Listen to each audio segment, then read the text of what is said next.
right.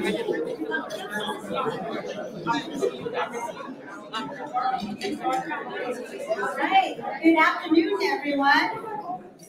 Good afternoon. Thank you. Thank you. Well, I want to welcome you to Sierra Health Foundation. I am Kyne King, and I have the pleasure of serving as the Senior Vice President for Programs and Partnership.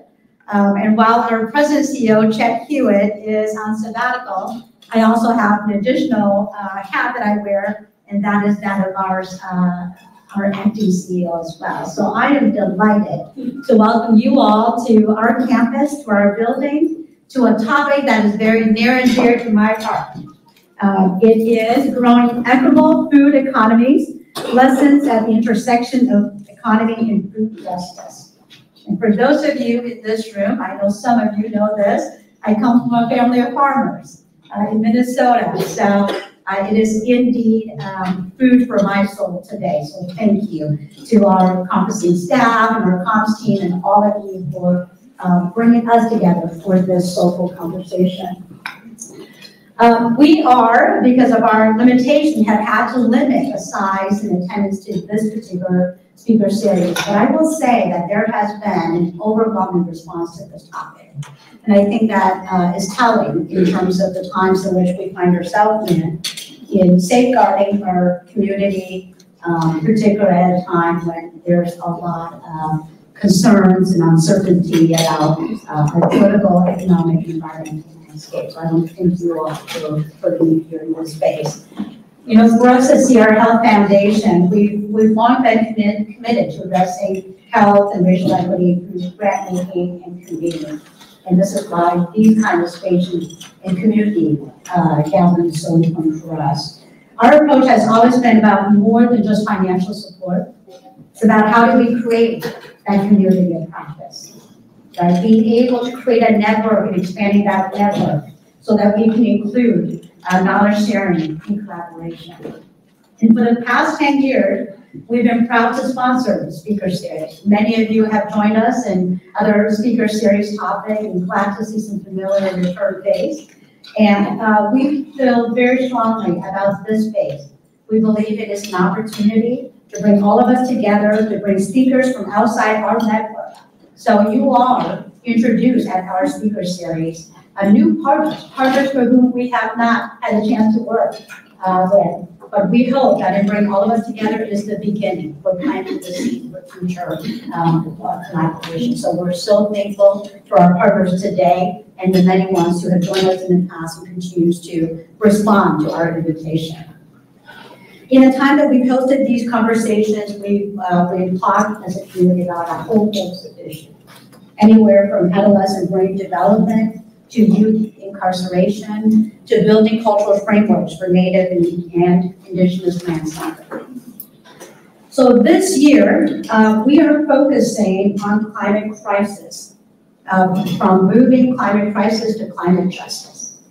For us, it is much broader than just a crisis. It's much more than mitigation. It's much more just than health. It is about justice. And that's who we are as Sierra Health Foundation.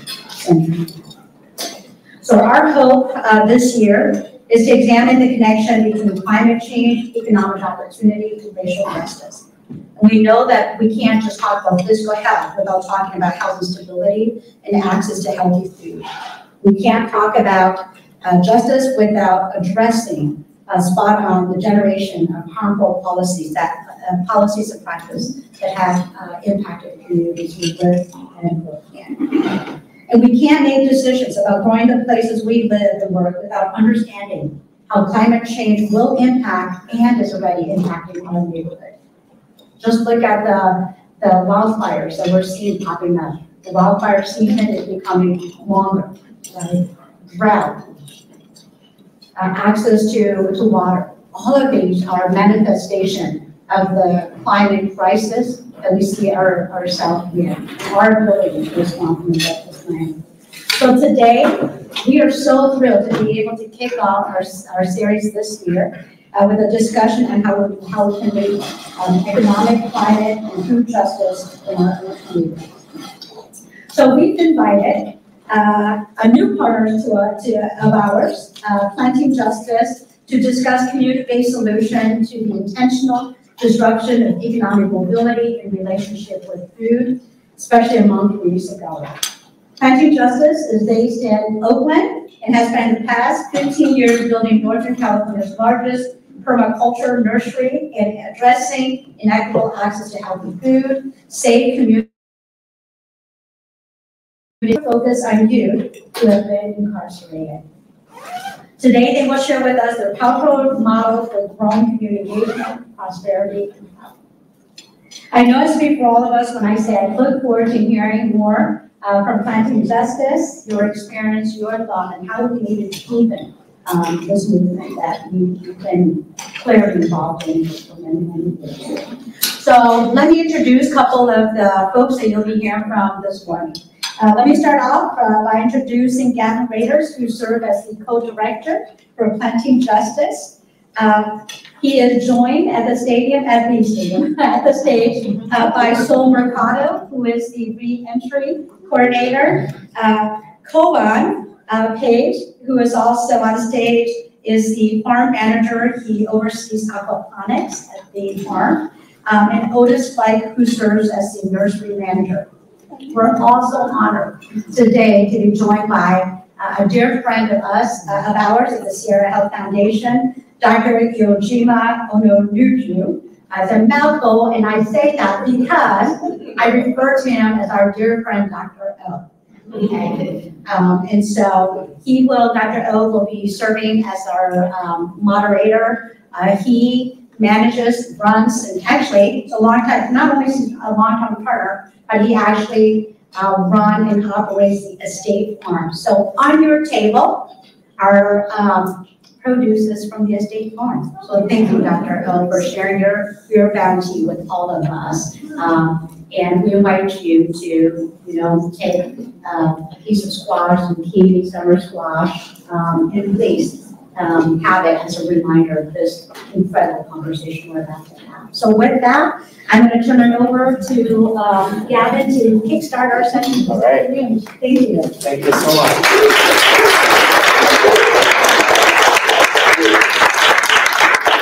Thank you so much, Sierra Health Foundation. Hope you all can hear me. My name is Gavin Raiders. I'm going to start off by giving a sort of a broad overview of all the different things Planting Justice does, and it takes a good while to do that because we have multiple programs. It's a whole ecosystem, this approach that we have been bringing and experimenting over the past 15 years. But I just want to say how glad and excited I am to be here today because Planting Justice, for two reasons. One is Planting Justice is expanding from East Oakland to Sacramento next year. In collaboration with Three Sisters Gardens, and Alfred Melbourne is here today, the director, as well as I hope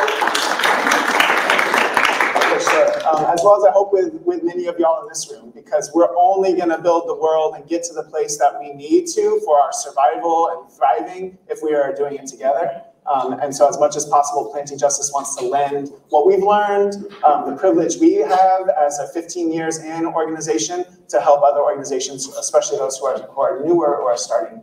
There was a second reason. Yeah, the second reason is I don't get to do this that often anymore. Otis and Kavan and Sol, they've been traveling around the country and doing presentations and conferences and other things. And I used to do this, and I like speaking about Planting Justice. So I'm really excited to let you all know what we've been doing for the past 15 years. And maybe I'll just quickly speak just a little bit about, real fast, how I got into this work.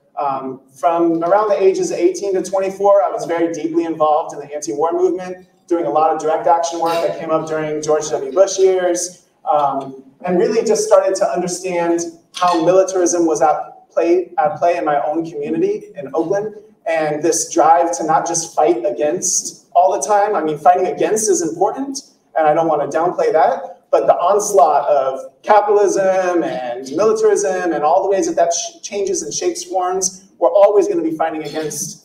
But the systems that we depend on for life are crumbling. And what is going to replace those systems? Is it going to be a drive more towards fascism? Or is it going to be something else? And we actually really need really tangible models to figure out what works and what we can do. So that's why I dove into Planting Justice with my partner, Haleh Zandi. We were about 25 years old when we founded the organization.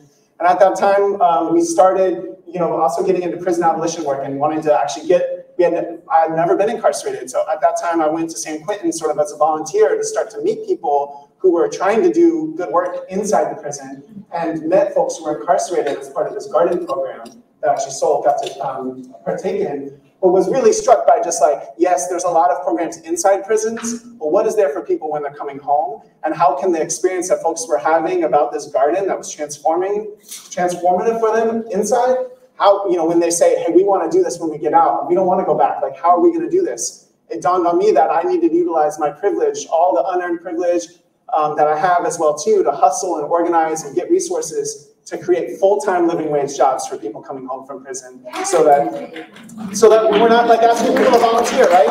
Yeah. And it really struck me that was the only way that folks who have been most impacted by these systems could fully dive in, is by having their needs taken care of and having full-time living wage work and benefits and all that. So it's going to take a little while. I'm going to move fast because we got a lot going on, but just to give you a quick sense, we didn't have any resources to start this. We didn't have our own land. We started building gardens anywhere we could for other people, and that was the way that we could start just generating revenue so we could hire people coming home from incarceration. So we started with a permaculture landscaping. We finally got more land. We've now got multiple farm sites. So we have a 4-acre farm which feeds the nursery with a collection of really rare plants. So our orchard not only grows produce, but is the place where our nursery gets access to these really rare heirloom fruit trees and other varieties that we grow, which Otis and Kovan and Sol work at the East Oakland nursery, where all of these trees are made. We make like 10,000 trees a year or more. We ship trees all over the country. I'll tell you more about the nursery too, but that's kind of how the farm and the nursery are connected. And actually all of our programs are really connected. All of our sites serve as educational centers. So we have deep partnerships at Oakland Unified School District. We're going to do similar work in Sacramento, or partner with other people who are already doing this work, working with youth. Because really, it's those high school age youth in particular that we're working with. We're already starting to have to figure out how to support themselves and their families and siblings, and how to just operate in this world that's on fire. And we're wanting to give youth the experience of working alongside people who have been there, who have who are from their same communities. I never wanted to be somebody I'm not from East Oakland, I'm a white dude, multiracial white dude, but I'm not gonna be this is what I think you should do. It's more these are folks in your community who are running these programs. They have their own healing stories, and that can open up opportunities for young people to be yeah, I can do this too, or what in here's for me. And so the farm is an educational site, the nursery is an educational site. We do educational programming at those sites and inside schools. So we build community gardens and school gardens and have this really radical food justice program, health justice program, and grassroots fundraising too, knocking on doors, going door to door, canvassing was a big part of what we did before with COVID as well. So this kind of gives you a sense of where we are. We have 4 main sites in the East Bay. We have 2 that are on the same block of 105th Avenue in the most important community that planting justice could be in Oakland. It's the Sobrani Park neighborhood. Otis and Kovan grew up there. And when Sol first came home, that's where Sol was living as well too. We don't put out job applications on the internet for our sites in East Oakland. We only hire from hyper-local people who grew up there or have lived there a long time, raising their kids there. So it's street references. We don't put jobs online for people to apply from Berkeley or other places. We hire directly from the community for our nursery and our aquaponics farm that's under construction right now. And then in El Sobrante, we have 2 sites, the mother farm, which is our orchard, and we're building out a pay-what-you-can cafe and community center. It's also going to function as a retail nursery, an event space. It's a multi-use space called the Good Table. And that's going to tie everything together because we can have a commercial kitchen there where we can bring produce from our farms to make value-added products. We can distribute those with our mobile farmers market truck, or at the cafe, or even online, where people are from all around the country are going online buying trees anyway. So if they're looking at 15 varieties of mulberries, they might want to buy some mulberry jam or some dried mulberries from some of those trees as well too. So we're really doing this because food and working in the soil is the healing that we all deserve. It's a birthright of all of us to be able to connect to our ancestral practice of being in touch with the land, for everyone, for all of us, for my healing as well too. And so that's what the nursery and the farms all give people an ability to do. The nursery, if you're ever in East Oakland or you're going to the Oakland airport or right by the airport, you You should definitely come visit us. I can't just tell you how amazing it is. You got to go there. It's unlike any other place in the world, honestly. We have 1,500 varieties of fruit trees and perennial plants. It's one of the largest collections of organic fruit trees in North America. It's right here in East Oakland. And we're going to be bringing that collection to Sacramento and propagating all those trees, making them available to the community. We do so much here, and there's too much to even say, but one example is Sacramento Park, East Oakland is one of the lowest canopy covers in all of our county. So we plant free fruit trees for our community. We can literally go door to door. We're trying to reforest our neighborhood, door to door, planting free fruit trees for our community with funding from partners like Public Health Department and other places. So that's just one thing we've done. About 2,000 trees we've planted already in our little small community. I'm probably going to be going over time here, but this is 105th Avenue. That's where our nursery is. And then this is a 100-year-old Japanese nursery that has been out of business for 12 years longer and been vacant. And that's going to be the home of our aquaponics farm. And I'll just say really quickly, because I'm really excited about this project. This has been 12 years in the making. But I'm glad it took a long time because we're coming from a place of real power, having already been based in Sacramento Park for the past 9 years and having all of the programs and the whole nursery run by residents. We're coming from that place of power where it's now, like, after 9 years of leadership development, it is those same people who are now starting this new farm. And there's so many people knocking on their doors all the time looking for work and wanting to be a part of this. So having a 3-acre aquaponics farm in partnership with UC Davis is going to be a game changer because we're actually on this project trying to demonstrate how much food can you grow in a really difficult environment without healthy topsoil. Like, we have got paved and toxic soil everywhere in East Oakland where we are. So how do we grow food? How do we create jobs? And based on the research at UC Davis, we're anticipating about 150,000 pounds of produce per year coming off this aquaponics farm. But it's even better than that. It's like amazing water saving. We recirculate the water.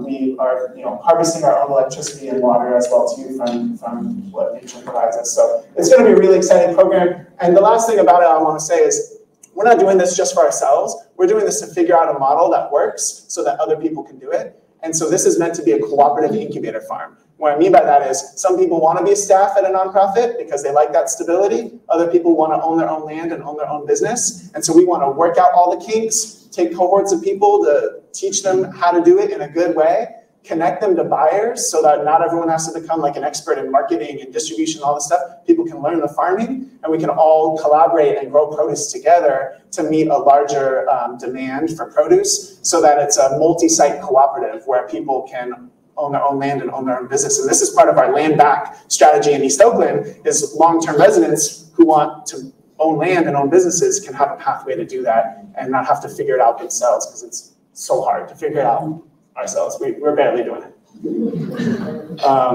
This is a quick design of the aquaponics farm, and I've got to move through this. This will be available online, so folks can check it out. There's an overview of our mother farm. This is our orchard in El Sobrante.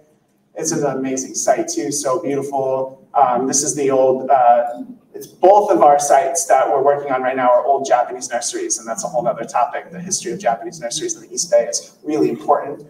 And both of these sites have been vacant for a long time. So the Good Table, where we're doing the Pay What You Can Cafe and all that, is at a former Japanese nursery too, the Adachi's. So that's a little bit more about that. I know I want Koban and everyone else to speak here. So Sol runs our reentry program. She'll tell you all about that. And now I'm going to quickly get to Sacramento because y'all are here and y'all are doing amazing work. And we want to work with y'all. So sorry, Alfred, this is an old slide. I'm sure you're like, what? But yeah, we're partnered with Three Sisters Gardens on a 5-acre project at the old City Tree Nursery site. It's taking forever to get it done, but I swear to God, it's going to be next year. It's been so hard as a city-owned land, and permitting and everything else has been kind of a nightmare. But I got to say thank you to the City of Sac folks because y'all have been patient with us and really seeing us through. So much support we've received, so thank you so much to everyone there. But we're so excited to give Three Sisters Garden a full acre. I mean, I think they are only a little bit over an acre on 4 sites right now, and to make sure that they have more land that's long-term to expand their programming. And then, there's a huge demand for these trees. Like I said, like it's a rare collection, but there's very few organic fruit trees that you can even buy online. Like there's very few. And if we're going to reforest in the way that we need to in order to survive, we're going to need high-quality tree stock. So we sell out of so much of what we grow in East Oakland, and we knew it needed to expand. So that's gonna be happening in SAC. Also an educational site, youth programming, workforce development, all the stuff that y'all are doing. Hopefully you can find a home here too, and we can collaborate on grants, on programming, all of that stuff. So I hope we can be in touch, and you guys can just come out as we're going. This is just a little bit more about the nursery itself, but yeah, it's going to be a retail site, an educational site, and I should stop talking.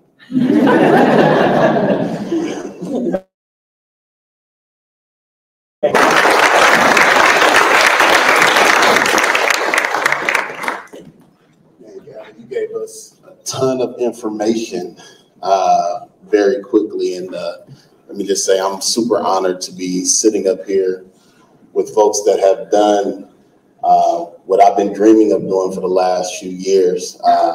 It just lets me know that it's actually possible. And now I feel like I got the cheat book. So I hope your phone, your ringer is on. You're gonna be getting a lot of phone calls. Text out to go going forward.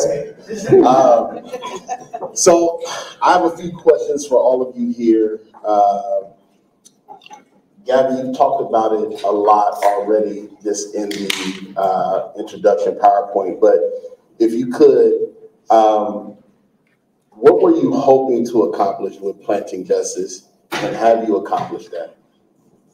Thanks, man. I think we're still at the beginning. You know, I think of Planting Justice as like a 100-year project. You know, we're investing in long-term projects. Like we're in Sabrani Park long-term, and as long as there's a Sabrani Park until the bay rises and floods us, we're gonna be there. I mean, Kavan was just telling me before this, he's like, folks could have left, but they're not leaving. Like this is home. Like it's sacred land to y'all. Like you were raising your children here, your grandchildren, like you're not going anywhere, and nobody has done anything in Sabrani Park, really. Like there's been just all the stuff that folks know about already as to the nth degree has happened in Sabrani Park. I mean, the way you guys describe it as like, it's like a slow genocide that's happening in Sabrani Park. And that's for a lot of reasons, mostly all the industrial pollution from the highways and everything else. People don't talk about that. People think about Oakland, oh, and they hear on the news. That's not how people are dying. People are dying from preventable environmental justice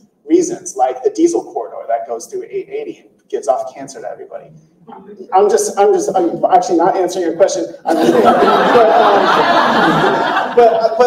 I mean, what we're hoping to do is actually to build a model that other organizations can utilize under their own names around the country. Like when we got into Planting Justice, we looked around and we worked at other food justice organizations too as volunteers, and just saw what was missing. Like people were kind of operating more from a charity model. It's like, oh, we'll give you some fresh produce or maybe a little bit of land to grow your own food, as if like a little plot is going to change the conditions of somebody's life, you know, and or a little stipend or something like that. And we realized that like this work was only going to happen if people who are most impacted are able to fully dive in and lead it in their own communities. Like that's how the cultural change was going to happen. And we didn't see that happening from other food justice organizations 15 years ago.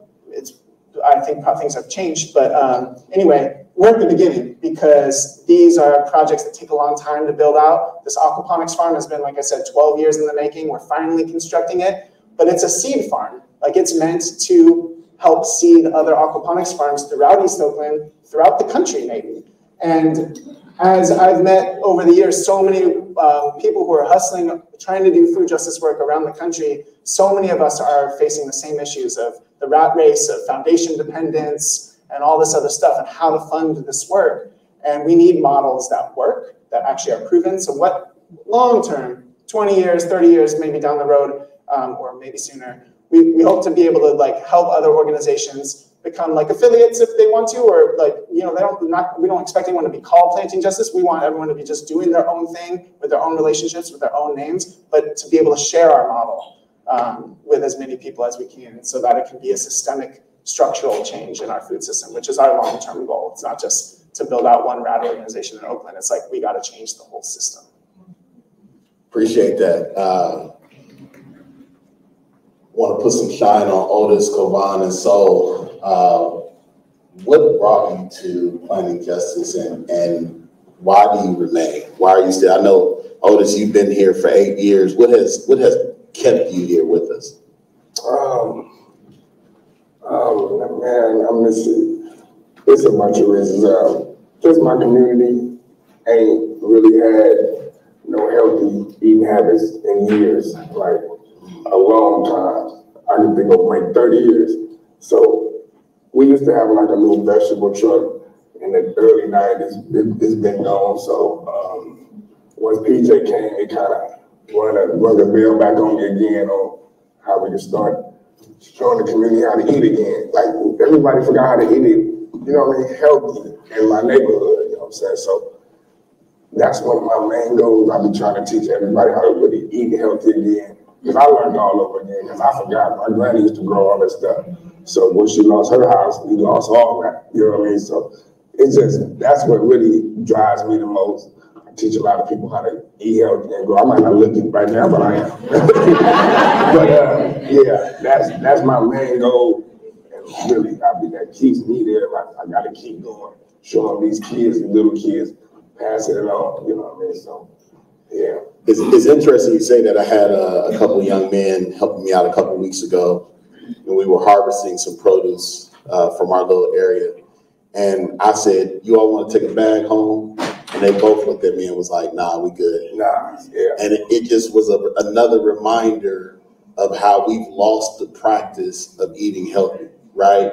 But they definitely was ready to get in the truck and go to the gas station and get something, right? And I'm like, man, we're growing food, but what good is growing it if the communities we want to give it to don't know the value of it? So, Kavan, what about the two of you? What brought you to this work and keeps you? Well, I can speak to why I came because Otis had been there years before me, and I saw Otis come like straight from our corner, straight into Planet Justice, and I just saw like all the good it was doing for him and with him. So it kind of leaned me in there because I never thought about working with no plants and nothing like that. Like, I don't want to deal with no plants and nothing. But when I got in there and I saw like Gavin and some of the other people there, like all the work they was doing to invest in our community, it kind of was like, okay, and invested us for the most part. So I was just like, all right, well, if they so invested in the community, I want to be invested in what they doing. And so when I got in there and just saw all the benefits and learning about all the plants and all the good that the fruits and stuff bring, I said, okay, well, it's going to be in my community. It's a lot of kids in the community. My kids is in the community. So if I invest my time and effort into this, hopefully it can stay here and help a lot more people like me and him. So that's what kept me with Planet Justice. And for me, I came to PJ straight out of prison. I come from a family of agricultures. You know, my parents, all my family, you know, were from Puerto Rico. So my mom, when she was pregnant, you know, she was picking coffee while she was pregnant by me. So at an early age, I learned that, you know, like about kind of like, you know, like about being around people that grow food, working in the fields and all that stuff. And that they will come to the United States and work in the fields and to be able to sustain their home in Puerto Rico. So when I came over here, I kind of had that ingrained in me, but I got lost on the way. I started joining a gang and all that stuff, and that's how I ended up in prison. And when I was in prison, you know, we didn't see gardening, you know, like we didn't really see gardening. So I see this program that was building something, and I'm like, what is that? You know, I'm like, I got curious because I saw that they were doing something, and they're like, oh, we're building a garden. And I was like, oh my God, how do I get into that? And so my friend that was that was helping in there, she told me a little bit about it, and I was like, oh, this sounds cool, you know. So I signed up, and as soon as I put my hands in the soil, learning about the plants, I completely fell in love with it.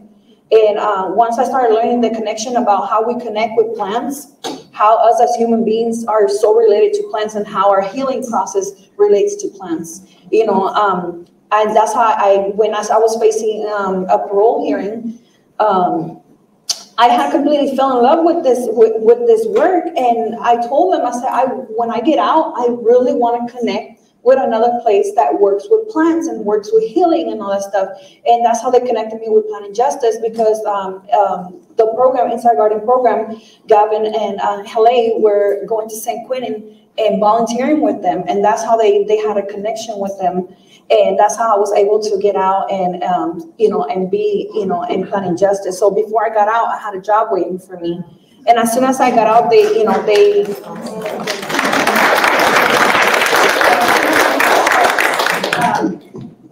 was like, they gave me some time to readjust, to kind of breathe in, because I went in at 19. So, and I got out when I was 35. So it was really a shock for me, but they had a lot of patience with me. And then when I started working, I just hit the ground running, and I started as a nursery technician, and I started learning about plants.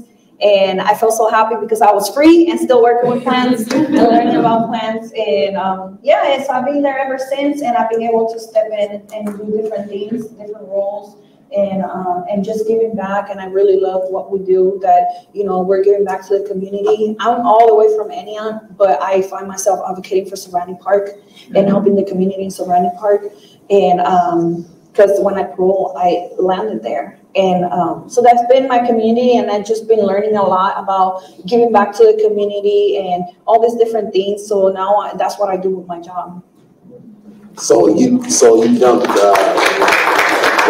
right into the thick of it. And so I want to just kind of continue and ask you, when it comes to planning justice and reentry, what works? And what advice would you give? If there's any decision makers in the room, what advice would you give them as it relates to planning justice and reentry programs? Well, first of all, I feel like what we got going on doesn't really happen in other places a lot, because a lot of people don't understand what the connection is between reentry and gardening and healing. So I feel, I don't want to forget your question. Go ahead. But I feel like what really works is that while we're working, we're also healing on ourselves, So when people are on the clock and they're in a reentry program, they also have a time to be able to step out and go to group and take care of their healing. And, so one thing that I really love sharing in our group is how I connected with nature so that I could teach others how to connect with the nature, and the healing is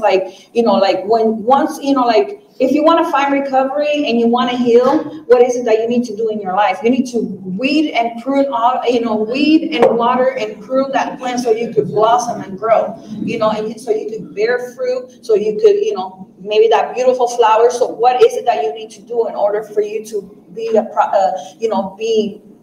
break that cycle of recidivism? So what I do in the programs, I introduce different self-help groups, where we work on PTSD, building healthy communities. I introduce different, financial wellness. I have done workshops on home buyers workshop. We just did the one on stock and investments. So I try to look for I try to think outside of the box to introduce new things, because when we were running the streets, we did not want to know about learning how to grow your own food. We did not care about is that plant self-fruitful? Does that need a pollinator? Or also too, we didn't care about how to build our own credit. What goal did we have in life? Do I want to own my own home? Do I want to invest so that I could, leave something behind for my children? So I feel that that's the connection that we're trying to do, and that what we're trying to build. And did I go outside of the questions here? You're perfect. And I just want to add to that. I think, anecdotally speaking, I know that when I started the farm, me and my brother would be out there in the soil, and we started having conversations that we've never had before. We started talking about fatherhood and what it was like. We're both girl dads, and what it was like to raise our daughters and the things that we were worried about. And it's like we've been brothers all our lives, and we had never had this depth of conversation. And for whatever reason, the more our hands got dirty, the more stuff just started coming up. And I understood the healing aspects from an anecdotal place from there. And the other thing that you said that I think is really interesting that we don't think about is you got to cut the limbs one way or another. You're either going to cut the dead limbs off, or you're going to cut the limbs that are alive in order to spur new growth, right? But some sort of pruning has to happen. And when you begin to think about the connections between, I always ask myself, what pruning have you done this year so that you can grow? Because if you're not pruning to grow, then you're pruning to get rid of the dead, right? Otis, as we are having this conversation, I was struck by the way Kovan said, I seen Otis go from the corner to planning justice. If you could speak just a little bit to the impact that this work has had on your life, but more importantly, the impact that you're seeing it have on families and communities that have an opportunity to engage with planning justice. Which time we got? And I can just start with just jobs, period, from the beginning in my community. Like, we don't got no hope. You know what I'm saying? There's no hope back there for us. Like, we got a welfare office 5 miles away. They don't do much stuff as we do. You know what I'm saying? So, jobs alone gives people hope, because a lot of people don't even know how to go get a job. Or, you know, we used to robbing, stealing, selling dope. You know what I'm saying? It's easy. So, just having a job gives you hope. You see what I'm saying? So that's just one of them. And just the healthy living, like even just eating healthy makes you, you know what I mean? It's just there's something to your body that gives you that, you know what I'm saying? That I'm ready to hit the ground running. You see what I'm saying? So it's a lot of things I can think of. Just that hope it gives us. You know, just for me, period. Right? And a lot of other people I really bring along with me, because you know, I was knucklehead in the neighborhood. So I grab a lot of people who look at me and be like, man, what is going on? Come on, I'm gonna show you. And I bring them all down there with me, and they all flourish. You know what I mean? So yeah. You know, I don't know how many of us in the room are familiar with Oakland, but when I saw the map, I was struck by the location of the garden. Because if you come up a few blocks on Hagenberger, right there by the airport, right on the other side of the freeway, you have a gas station that they said is the most robbed gas station in the country, right? Like, and it makes sense, because that's folks going to the airport before they turn in their rental car. They got to stop at that gas station to get gas. And right across on the other side of the freeway, a couple blocks down, you have Planning Justice, literally parallel to the freeway, doing work to combat that, right? And so as you were talking, I was just thinking about that juxtaposition, like, wow, literally folks that could be across the street one day, could be on the other side the next day, and working with you all and getting what you're talking out of this. Kovan, I want to bring you into this conversation. First of all, I got to ask you the question that everybody in this room has been wondering. What in the world is aquaponics? Gavin just throwing that word around like, yeah, aquaponics. I was like, explain that. Is this fish? What is it? So what is aquaponics? And what would you say to somebody that wants to get involved in the work that you're doing? Okay, so just a quick, what aquaponics is. So aquaponics basically uses recycled fish water. So, you know, fish pee in the water. So that water will be pumped through the produce on beds inside these greenhouses to water and get a plant's nutrition. So with aquaponics, it's going to be some fish tanks in the back. We're going to be running catfish. Everything's still organic. So they use that to, like I said, fertilize and water the plants in. In return, they grow faster than they would in dirt. It's the reason why when Gavin said we can get so much per year. So it's basically just using recycled fish water to grow and nurture the plants. So the second part of the question, what would I tell people to get into this work? Like I said, I never thought I would be urban farming and working with no plants. But like I said, to just see the effect it had on us and a lot of people in our community and what we actually giving back is the biggest reason I would say to get into the work. And not just because we farming and doing stuff for the community, but like for a person like Soul, me, him, you ain't looked at no different when you come through planning justice. Like, you get out, you got the record, you can't even go in certain federal buildings, or you can't go to certain countries, or whatever the case may be. But when you land here, it's like people are actually investing in you to be better and do better and become leaders in your own community. So besides just feeding the community and what aquaponics is actually about, but when it opened, it'll just give more people like us opportunity to become somebody better. So that's what I would tell anybody that want to join or start that kind of work. The beautiful thing about, I think, the three of you sitting here on this panel today is what Soul said to me earlier, that all of you came in at entry level and have had opportunities to grow into leadership positions.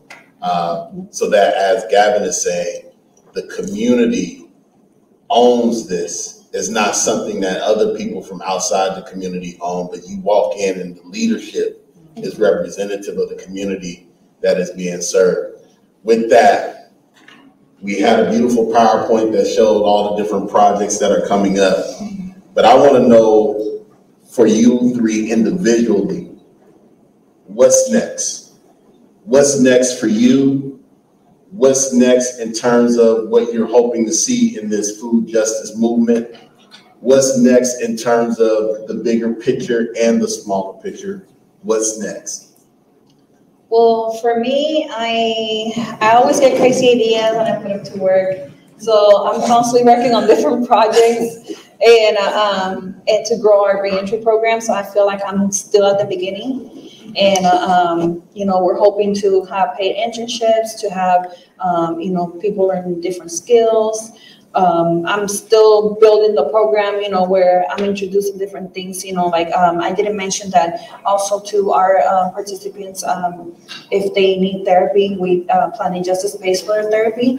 And so, I want to continue doing my in-prison work and, and teaching everybody, the importance of healing through nature, because a lot of people don't know that, they can't relate with that. And for me, it was huge because when I was going to have my parole hearing, it was very stressful. And for those who don't know, a parole hearing is re-traumatizing yourself. It's thinking about all your traumas, connecting them to your crime, talking about the crime. And basically, you have to go in there and, and put everything out on the table. So for me, when I was getting ready for that, being in the garden, that's what really helped me process everything. I would go in there and I put my music on and I will cry. I will, be weeding, watering and all that stuff, but I was just connecting dots and all that stuff. And I want people to, especially people who are in prison too, that to learn about how to have that space of freedom, even though that they're in prison. And so I want to continue building programs that help people that are inside the prison coming out, because I actually too work with people that are in prison, connecting them with resources and even sending curriculum in for them to teach and mentor other people inside, and also working with people outside, doing the groups, connecting with resources, going out and outings in nature and doing different partnerships and stuff. So I feel like, I'm just, as I'm learning, as I go, I keep learning something new. So I'm like, oh my God, we need to introduce this. We need to introduce this. So I feel like I'm just at the beginning. I'm doing baby steps right now, and these baby steps are taking me to a bigger, bigger picture. So my work is just it's just getting started. There's one beautiful thing that Soul's doing that she didn't mention. Soul became an expert screen printer while incarcerated, right? Like that was the work that you had to do as an incarcerated person, right? And so you're starting a screen printing program at Planting Justice at the aquaponics farm so that it's just another opportunity for people to connect to their artistry and to maybe get a job that isn't farming related. Not everyone wants to do a job that's farming related. So if we can build up this art program and screen printing program that you're helping us. So this is beautiful, all these beautiful ideas that Soul brings, tapping into your experience and history and skills. Yes. I love that. Kovan, Otis, what's next for the two of you? Well, I guess we can stay on this side of the room.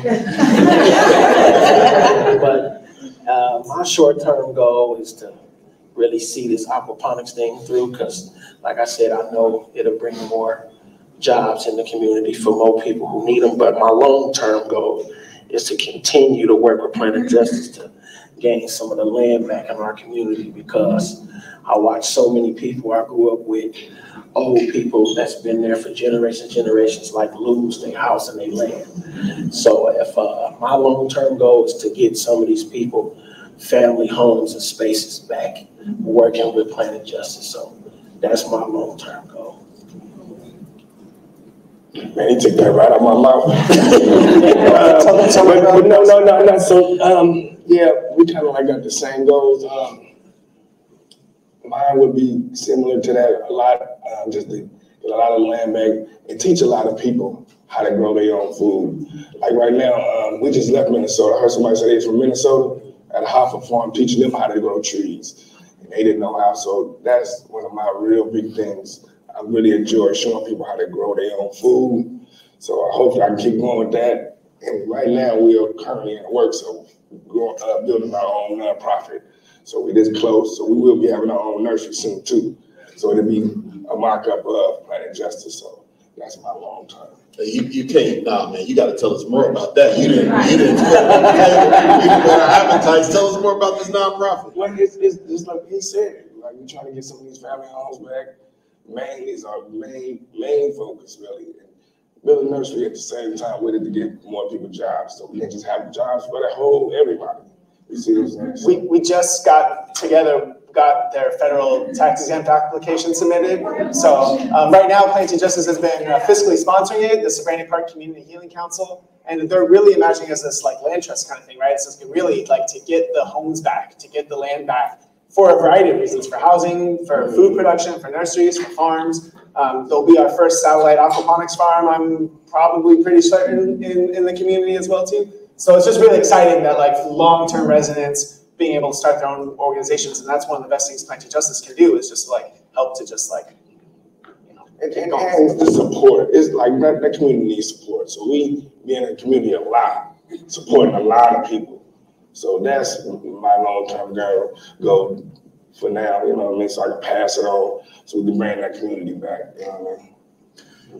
I just have a couple more questions and then we're going to give it to the audience. So audience, if you have questions, please start percolating it in your mind so that we can come to you. But you talked about housing. Gavin, you and I talked about housing a little bit earlier. Can you tell me the role that housing insecurity plays in everything that we're talking about today? And this is for anyone on the panel. I would love to speak to this one because I don't know if y'all noticed on this video that was playing all of that trash in them cars and stuff in the background. So I know in my time with Serenity Park, it has never been that trashy or dirty. So I think due to the homelessness and just the drugs and a bunch of other reasons is why we see this type of stuff going on. And I don't know all the answers and how we're going to work on it, but I would love to figure out how so we can also clean our community up.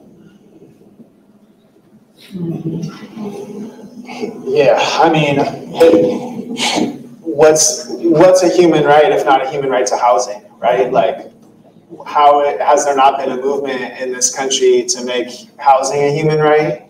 You know, like, I feel like all of us are under the thumb of those multinational companies and large companies that own thousands of units and, you know, Airbnbs and all the other ways that they make housing seem scarce when actually there's enough housing for everybody right now, but it's just not distributed equitably.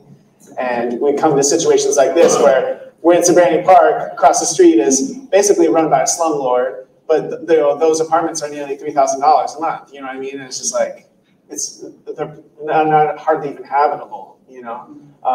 And then long-term folks losing their homes, like grandma's house, have been in Sacramento Park for so long, and, you know, they incarcerate somebody, you know, they'll take a breadwinner out, and then, like, you know, domino effect, you know, people lose their homes. And now we got this like massive encampment back behind the nursery, and it's, you know, it's just tragedy, you know. It's like folks just don't have what they need, and then it's a huge impact. I mean, people are taking down car fires back behind the nursery all the time, gunshots, everything else. I mean, it's like terrorizing for people who live there and can't even walk your kids to school and everything like that. So, I mean, the whole system is not working, obviously, and if I don't know, we're missing a crucial social movement in this country around human rights housing. Yeah. Well, I feel like we need a whole nother panel on housing insecurity. I do see a hand, but let me just ask one more question, and then I'm gonna come out to the audience so that you all have the microphone as we ask these questions. But as I transition out into the audience, Otis, you mentioned grandma having a garden. So you mentioned coming from a lineage of farmers and people working in the field.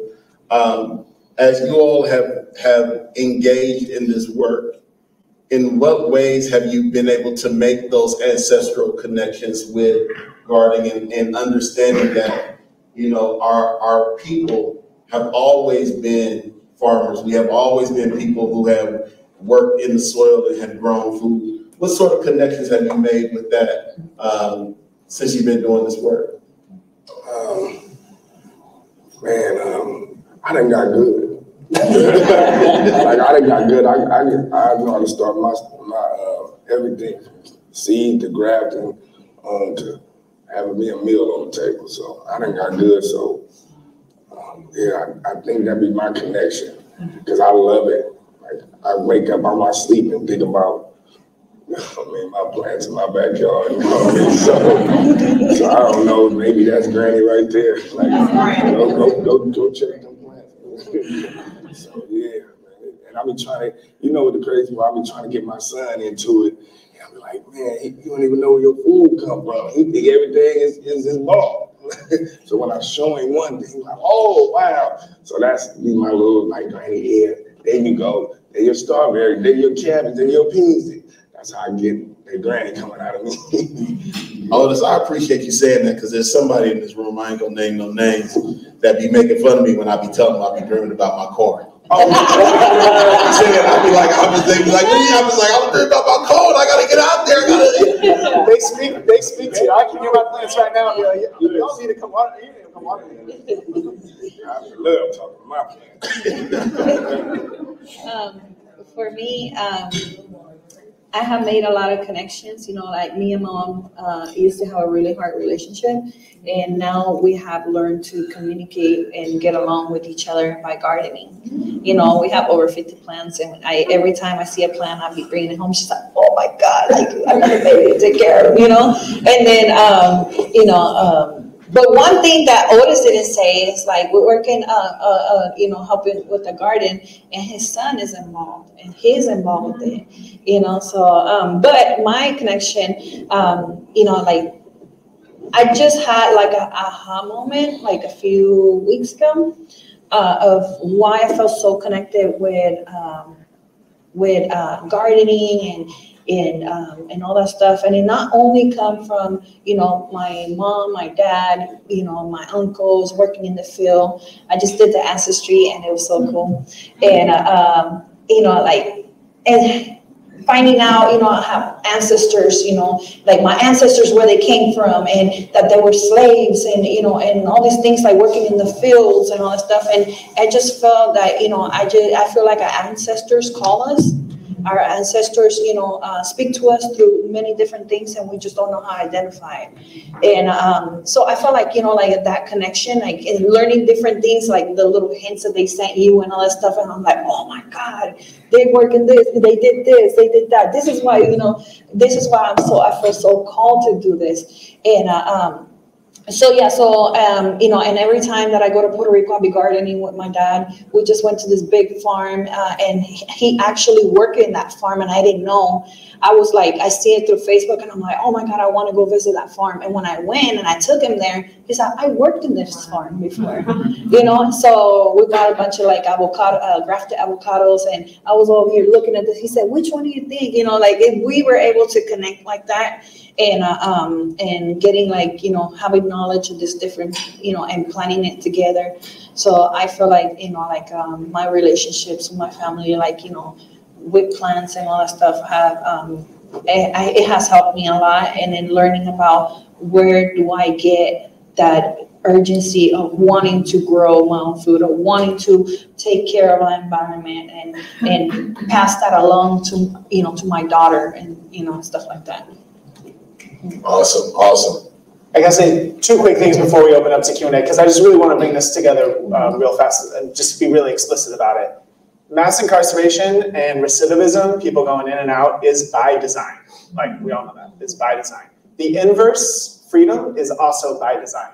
So that's up to all of us to figure out, how do we actually create the world that is going to end mass incarceration by creating the conditions where people don't have to go. So that's one of the things that Planting Justice is focused on. The other thing I'll just say, because it's been kind of dancing around a little bit, like people looking to Otis. So like Otis, it's been about 9 years.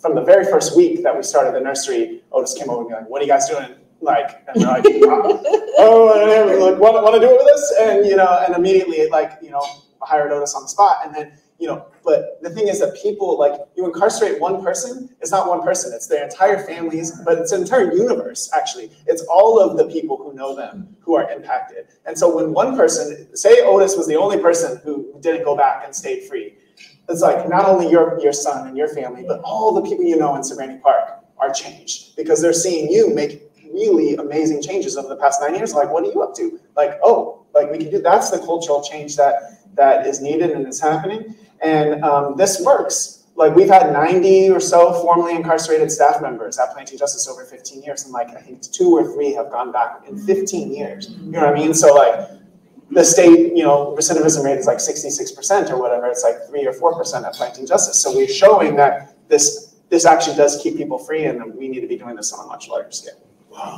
Wow, that's a mic drop stat right there. Let's turn it over to our audience. Are there questions? I know there was a question that we'll start here first, and then we'll work our way around. Should I walk to the microphone? No, we got someone that gotta come to you. Oh, good. Hi, my name is Ruby. My question is, I'm just wondering, with the city of Sacramento, if there's any way locally how people could get involved in supporting you with the advocacy behind making that process move faster. And if you could provide any clarity as to maybe why that process has taken so long. Sure. Yeah. I mean, sure. I mean, that's one of the things I'm focused on, so I can answer. I mean, it's one thing to have the land, so we were able to get $1 a year lease, and then to figure out how to build out a whole project and a whole nursery. So the fundraising piece, that was a big hurdle. It's like, as all of you know who have tried to start farms, how just costly it is. It's so hard. That was one. The other thing is it's a city-owned property, so everything we do is just harder. Like, even just like right now, we're like, trying to get our final building permit submitted. So we have this architect, but it's over $25,000, so we got to put it out to a public bid. So it's a public bid process, and there's just so many extra steps along the way. And this is our first time doing it, so it's been a huge learning curve. And even though the city has been like, there's a particular staff member, a man who's just been like so helpful, but still like things just take so much longer. If Planting Justice or Three Sisters Gardens or another organization owned the land and it wasn't city owned, and had we had the money to build it, it would have gone a lot faster. But we're at this point now where we do have funding to start it. We do have all of our plans completed, and it's just like this last bit of an open process for the RFP, and in order to do that, so that we can then submit the building permits, and then, so it's going to be under construction next year. And at that point, I hope all of you can visit with us and figure out how it can support y'all's work too. Yeah. Thanks, though. Hello. So my question is the technology, being applied to the programs? For example, the populations we're talking about are prison populations and the children. So we know that our chemistry is influencing our behavior. So with the prisons, you have a captured audience. And with the children, they're way ahead of most adults with the technology. So the inspiration for this question comes from an experience that my husband is having. So his primary care, he wants to get healthier, avoid diabetes, avoid heart disease. So he sees a nutritionist who does a basic education, nutrition education, and then rents a scale that does the body mass index and his weight and a blood pressure cuff. And all of this is transmitted to the dietitians and to the doctor's office. We also have, he doesn't have, but continuous glucose monitors, which, so science-wise, we know now how the body chemistry works. So it's wonderful that we're growing all this food, but we gotta eat it and we gotta prepare it properly. And it seems like these are not expensive measures and that the prison population could come out way healthier than the general population. It probably would have to be, by the agreement of the prisoner, but that, health changes would have a big influence. But the bottom line question is the technology application to the chemistry of the body influencing the health of the society.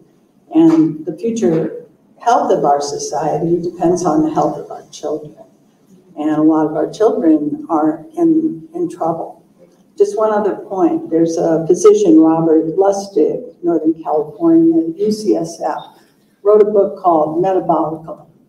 And he talks about, it took a 20-year process to get seatbelts in cars. And he said, now if a family jumps in the car and the adults don't put their seatbelt on, the kids are going to be screaming at them from the back seat. So it seems like that's where we want to get with the kids, where the kids are like screaming at the adults, like, don't eat that, or, this isn't healthy. So technology application to the chemistry of the body and the behavior of the individual. That's mostly over my head. I'm not sure. I think there's a lot more to learn there. I don't know. I'm not sure how to answer. I will say, with the youth program that we do at Estate Farms, we always incorporate science, technology, engineering, and mathematics, right? Because we want our youth to understand that growing food is not a barbaric process, but that science and technology is integral to it and integral to the future of what ag is going to be. One of the things that we've been looking into, Gavin, I don't know if you all have looked into it, they're growing like leafy plants in containers now, right? Where in a regular container that you see on the back of a truck, you can grow tons of leafy vegetables, right, on these wall units that don't even use soil anymore. It's just water, right? And so we've been looking into that because we want our young people to understand how technology is advancing food production, and then be able to connect that back to, as you were saying, biochemistry and understanding what's the best way to, Like I just learned my daughter got on me because I got this bad habit now because y'all know, I don't know if y'all know I'm a farmer. You know what I'm saying? And so I just be going out in the morning with my dogs and I just grab a piece of corn and I just start eating it, right? And my daughter is like, why are you eating that? You're not supposed to eat raw corn. And I'm like, well, actually, raw veggies are better for you nutritionally than if you put it and you boil all the nutrition out of it, right? And so being able to teach our young people, it's embedded into the youth programs that we have. But there's still more for us to do because we're also learning alongside of them about the advancement of technology and the ways it connects with ag and gardening. Oh, hello. My name is Ada Terry, and I want to first of all say that I salute all of you for what you are doing, the work that you are doing. I work in informed trauma practice, and I do healing that comes through art. I work with kids that are bereaved and post-loss and around the integration of art. And so I visit different schools and have evening groups, but in the summer times I go to youth incarceration, so I go to juvenile hall, and I also go to Camp Maxine Singer, which is a boot camp for kids. And so talking about healing that comes through plants and planting, is that an opportunity that you are working on, maybe to do planning in juvenile facilities or something like that? I think it's much needed and would be beneficial. So is that something that's in the works, already in the works, or maybe something that you can do a collaboration with to start? We did, it's been 15 years doing this, so like before COVID, we had more in-prison programs going, both at youth and adult facilities. So we have inside places of youth incarceration in Alameda County and in San Francisco County and Marin County. I don't know, Sophie, you want to speak any more to like in-prison stuff, if you thought about like youth incarceration facilities? Well, I have been to the juvenile hall and what is it, the one by Camp Sweeney, and we helped. They're running a program there, but we went in there and and basically like share our stories with them, and then we actually helped them rebuild the garden, and it's something that I've always wanted to do with the youth. Also in our youth internship program, we teach them how to work in the garden and all that stuff too. And I have done in-prison work, a lot of in-prison work, and we just did a huge planting day with the ladies in honor of our victims. And it was very beautiful. But with that came some challenges from CDCR. And unfortunately, I'm not able to do it anymore. With the woman, but hopefully, I'm able to move up to other places too, so that we could be able to, maybe go inside juvenile halls and keep making that my focus, because as we see now, our youth are really lost, and they need a lot of guidance, and they need a lot of they need something positive to do. And, but yeah. One thing I'll share is that we have built a curriculum for youth that we share. So we're willing to share with you all of that, and interested in partnering too. And just what Sol was saying is it's happened now multiple times where we have programs inside and we get told that we can't do it. That person can't come any longer, or it's really a challenging environment in all the ways, including for folks who are just trying to help and be supportive. Well, I know I work at 2 facilities that would welcome your work. So can I find the information online? Or I didn't share, but Gavin at plantingjustice.org. I can also share all my contact information, but my email address is a good place to be in touch with me if you want to follow up. And similarly, it's just our first name at plantingjustice.org for all of us. Hello, I'm so glad to be here, and I don't have a question per se, but I want to acknowledge and kind of contribute some things to y'all panel. I heard a lot up there. I heard a lot. And in the beginning, the word hope. And let me just say, yes, I've lived in East Oakland, so I can relate. I'm originally from Chicago. So what I'm hearing y'all saying up there and doing, and what I've seen in media, this is a movement. This is a movement. It's not going nowhere. And I just wish I could, Lord, help me to capture all these ideas that's in my mind and put it out here right now. Because what I see is y'all changing the trajectory on our future coming up. And it is so much that's gonna come out of this. You know, we got to the mental health crisis that's on the line and stuff. And when we start eating, first of all, thank y'all for the great meal too. I feel like that was a great example of just coming in, tasting and seeing. It was so fresh. And let me say this too. Stay in line. I'm telling you, our scatterbrain is so much I want to say. Take time. Yeah, thank you. What I'm trying to say about the mental health, I feel like that's going to change the trajectory. We're getting our young kids and they start eating. They so quick to say ill, but they quick to grab a meat and cheese patty or something, you know, off the freezer and pop it in the microwave when they don't know how to cook and prepare. That's important to undo that. And also I feel like too, I wish y'all could get these kids and even people like me, come pick them up, the ones that's in prison, take them on a tour, take them to tours, field trips to you guys' facilities and see how that changed. I listen to you say, you weren't doing it on the street corner, you know what I'm saying, holding it down the block, and it's another way, you know what I'm saying, and the people are being affected in the community, the grandmas, the people coming up that's getting these places. So what I really kind of see happening, y'all might want to be careful because these people up here in power, per se, government, they might be looking at y'all to come do something for real. Like it's unfolding right now before our very eyes.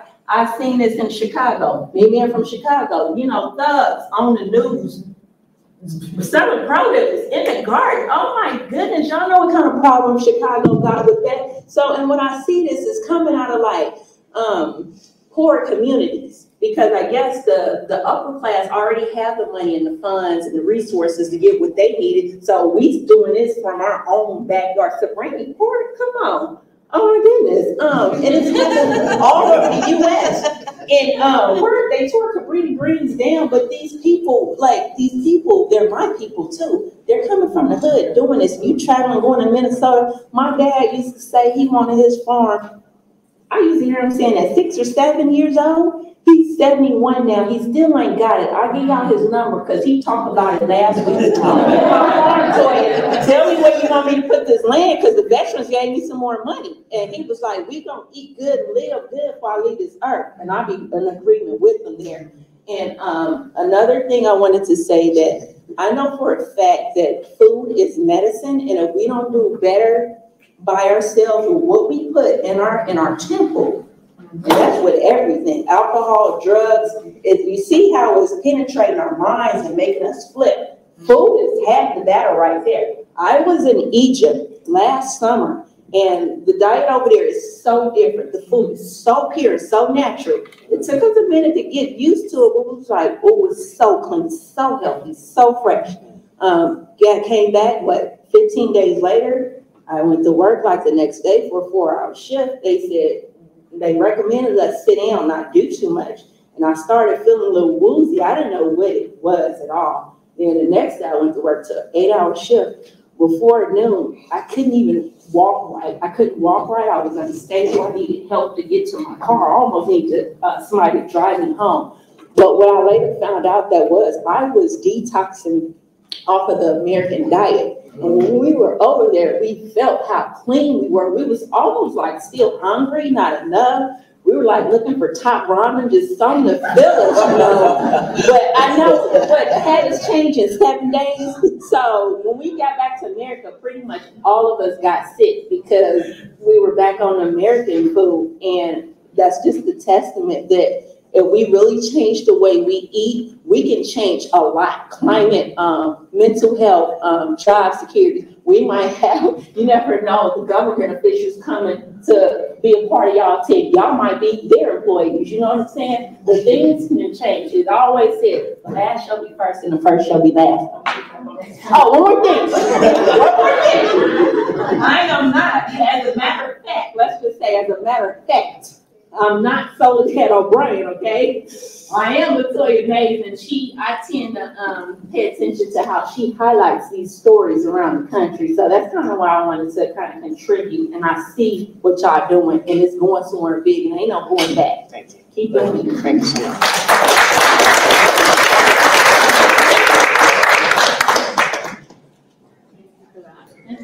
Hi everyone, my name is Allie. I run an organization called Feed Black Futures, also working at the intersection of carceral violence, Black food economies in Sac and the Bay.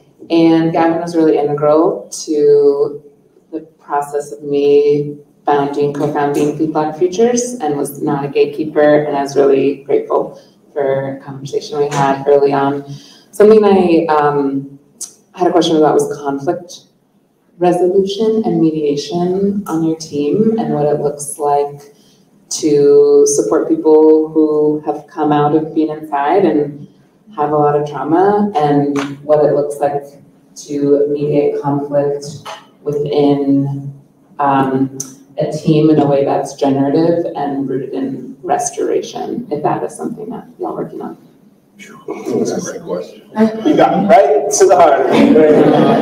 I mean, there's just so much to say. I mean, I think we probably need like a gathering of all folks who are doing this work just to like talk and share and support one another through this, because the traumas don't stop.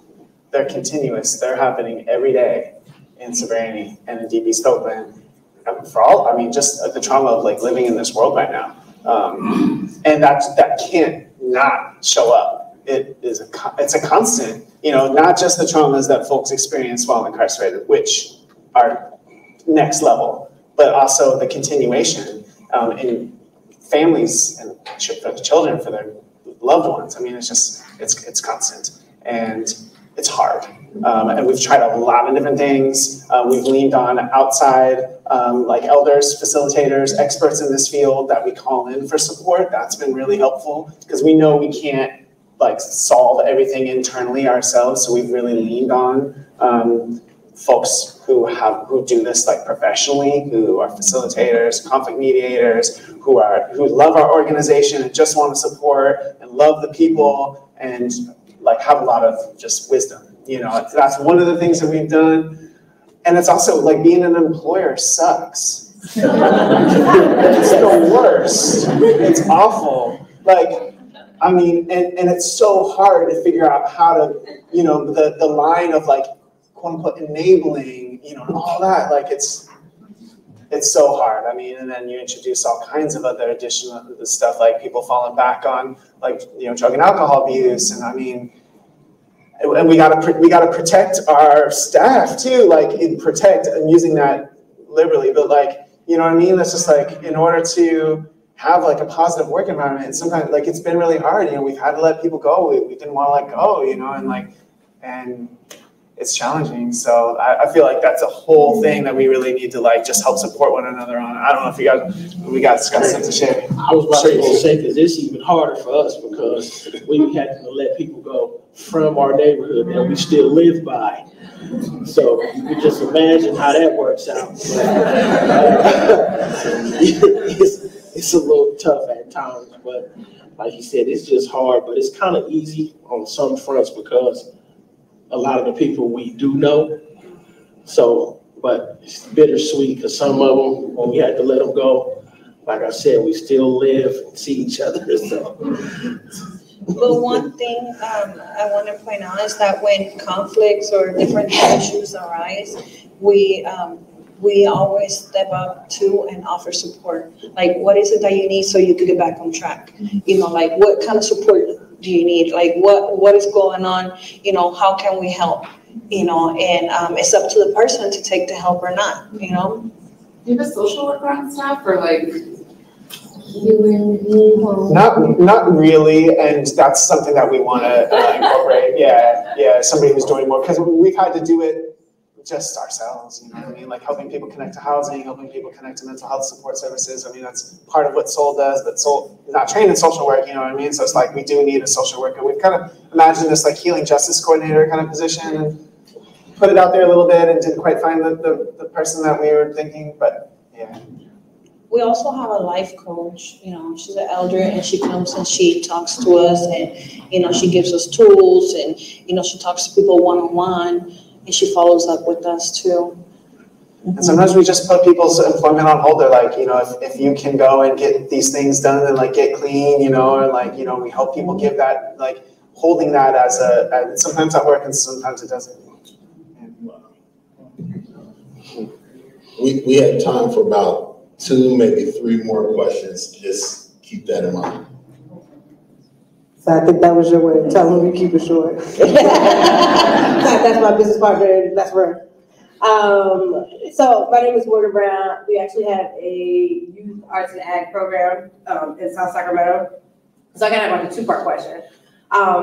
I love that you guys, you know, I love like the theory of, not theory, excuse me, but I love the thought and the process of healing and hope, right? Like these are things that are necessary, especially for these underserved and the fact that collaboration is key, right? Like we can't really grow. Like we have all these people sitting in this room right now, right? That have land or working with land.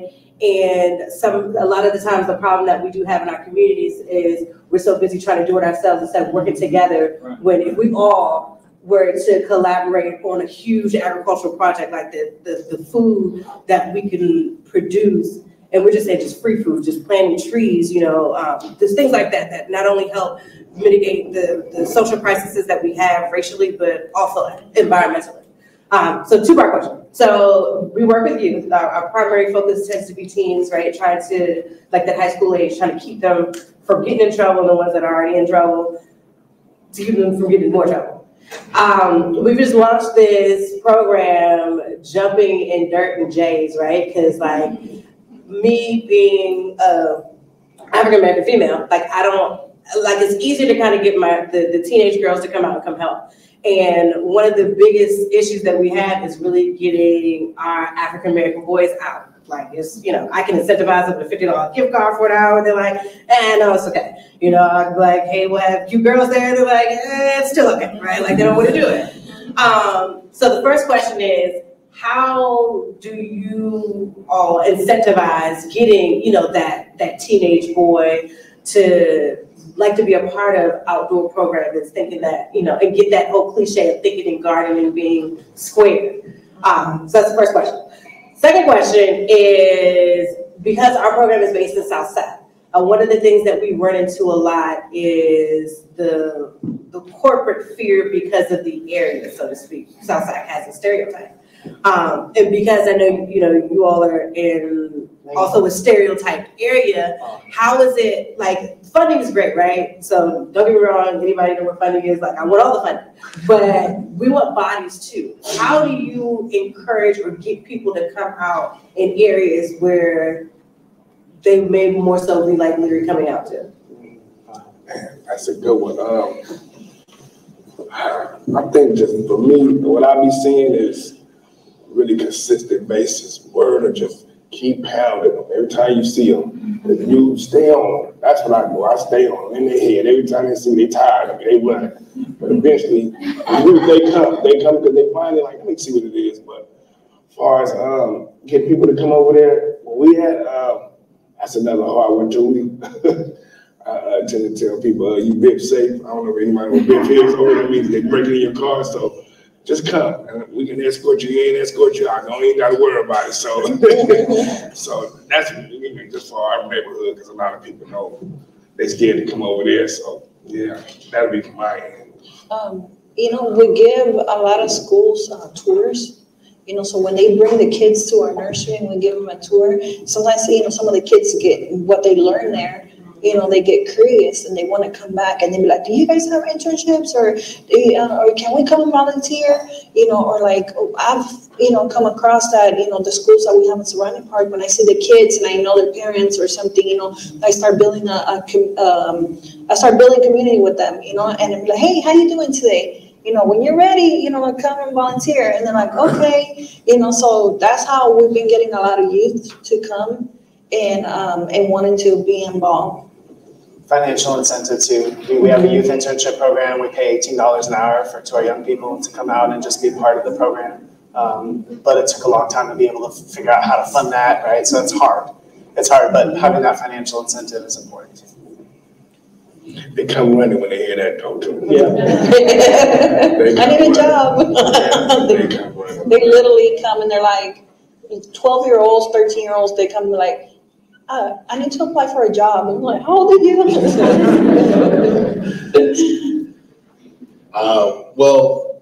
Thank you for taking all the time. She literally said, I guess that means we have one more question and then that'll be it for us today. Hi, Brenda Ruiz with the Sacramento Food Policy Council.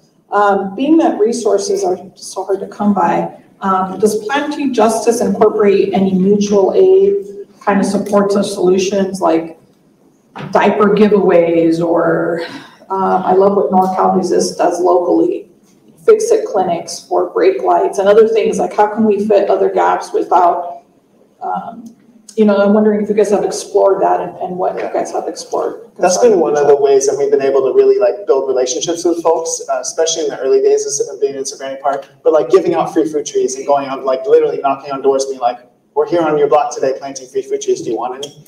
Or having toy drives during Christmas and other holidays and doing Halloween party and bounce house and events and that kind of stuff.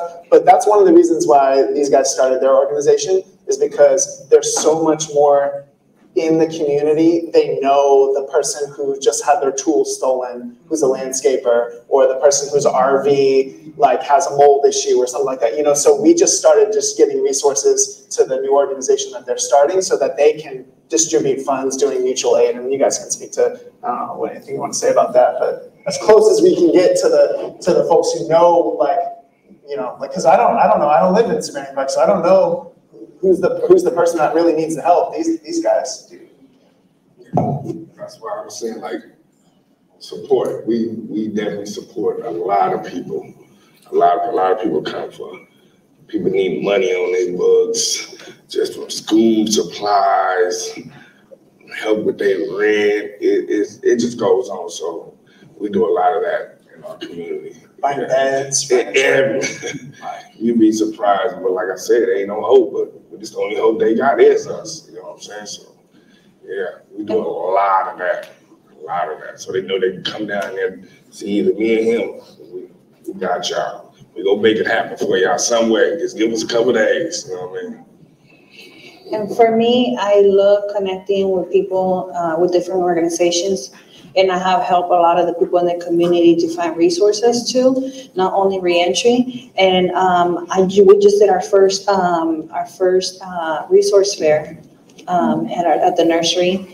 And I felt like it was a huge success. We had a lot of people come. And I'm also working on starting something with food distribution and diaper distribution. So that's the thing, learning about different things and trying to see how we can get around. I'm working on different things like that right now. We have a food giveaway program too, once a week, free produce as well too, that we deliver about 1,500 boxes. 1,500? No, about 50 or 100. Oh, 50 or 100. Yeah, per week. So we have a cold storage and we get produce there. That's not all the stuff we're going. We just get farmers who have extra food and we just needed a cold storage space so to give us a little bit more time to distribute it. And so every Friday for years now, we just open, the cold storage and people come with boxes of bananas and fruit and all that stuff. And the garden. And the garden. We have a nice garden back there. People come back there harvesting all day long. Get the greens and herbs and stuff. Wow. Well, we appreciate you all coming all the way from Oakland to have this conversation with us. Quick little plug before you leave.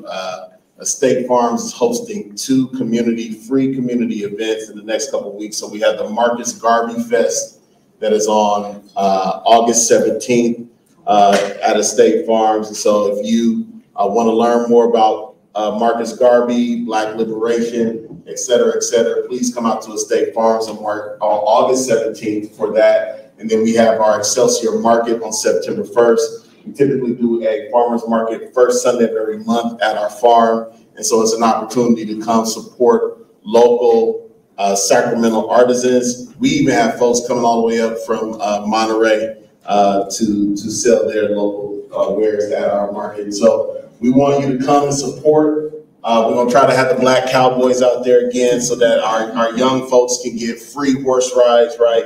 Everything that we're doing is what Planning Justice has been talking about, is trying to give back to our communities, trying to transform futures, and making sure that food justice is something that is at the forefront of our wellness conversation moving forward. Thank you all for coming out today.